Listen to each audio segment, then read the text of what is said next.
रामकृष्ण हरी. जगद्गुरू तुकाराम महाराजांचा 2864व्या क्रमांकाचा अभंग. जोडून या धन उत्तम व्यवहारे, उदास विचारे वेच करी.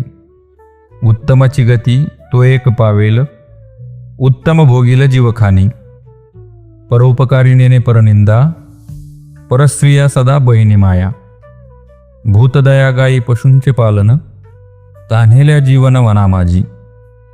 शांती रूपे नव्हे कोणाचा वाईट, वाढवी महत्व वडिलांचे.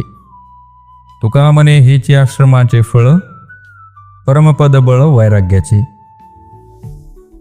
या अभंगाचा साधा सरळ भावार्थ असा आहे की जो मनुष्य उत्तम व्यवहारातून धन मिळवतो आणि उदार मनाने ते खर्च करतो, त्याच मनुष्यास सद्गती प्राप्त होते.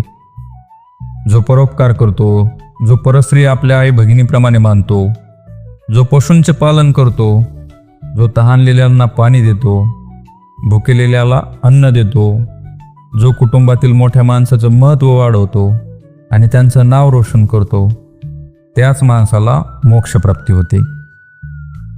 तुकाराम महाराजांनी या अभंगात संपत्तीच्या बाबतीत अत्यंत संतुलित भूमिका मांडल्याचं आपल्याला इथे दिसून येत आहे.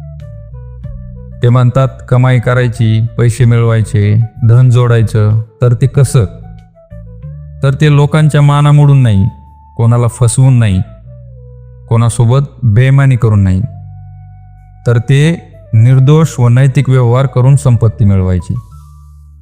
संसार हा निकोप मार्गाने मिळवलेल्या संपत्तीवरच आधारित असला पाहिजे, एवढ्या तात्विक शब्दात तुकोबा आपलं प्रबोधन करताना इथे दिसून येतात. वर्तणुकीच्या बाबतीमध्ये पण तुकोबांनी काही नियम आपल्याला इथे सांगितलेले दिसतात. माणसानं दुसऱ्यावर उपकार करावा, अडीअडचणीत असलेल्या गोरगरीब माणसाला मदत करावी, परस्त्रीला माय बहिणीप्रमाणे मानावं, कोणाची निंदा नालस्ती करू नये. आणि वरील प्रकारचं ज्या माणसाचं वर्तन असतं, तो माणूस आपल्या आईवडिलांचा नक्की लौकिक वाढवतो.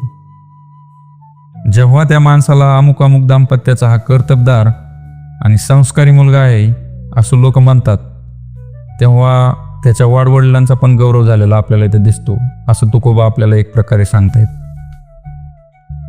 शेवटी तुकोबा म्हणतात, वैराग्य अनुभवण्यासाठी तुम्हाला कोणी बैरागी होण्याची अथवा सगळं सोडून संन्यास घेण्याची बिलकुल गरज नाही. कारण संसारात राहून पण अनुरागी बनून तुम्हाला वैराग्याचा अनुभव घेता येतो.